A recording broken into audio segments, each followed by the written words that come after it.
भोजपुरी की नई जानकारी के लिए हमारे साथ जुड़े। ये लाल रंग का सब्सक्राइब बटन क्लिक करें और बेल आइकन को दबाएं, जिससे नई वीडियो की जानकारी आप तक पहुंच जाए। जान लीजिए, सब्सक्राइब करना बिल्कुल फ्री है। आखिर ऐसा क्या कर दिया खेसारी लाल यादव ने पवन के उड़े होश। जी हाँ दोस्तों, सुपरस्टार खेसारी लाल यादव भोजपुरी ऑडियंस के चमकते हुए सितारों में से एक हैं।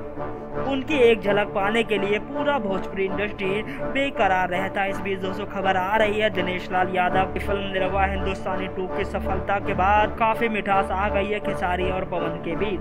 दोस्तों खेसारी लाल यादव का कहना है कि पवन भैया जैसा कोई नहीं। दोस्तों उन्होंने बताया कि पवन सिंह के पहले आप फिल्में हिट बनाइए, मेरी बाद में। दोस्तों हालांकि खेसारी लाल यादव की कोई फिल्म फ्लॉप नहीं होती है, हमेशा ही बॉक्स ऑफिस पर धूम मचा देती है। लेकिन बड़ी बात तो ये है, खेसारी लाल यादव ने अपने आप का कुछ नहीं मांगते हुए पवन सिंह के बारे में मांगा अपनी ऑडियंस से। उन्होंने बोला कि आप पहले पवन निरहुआ के फिल्म को हिट बनाइए, उसके बाद मेरी फिल्म को बनाइए। धन्यवाद।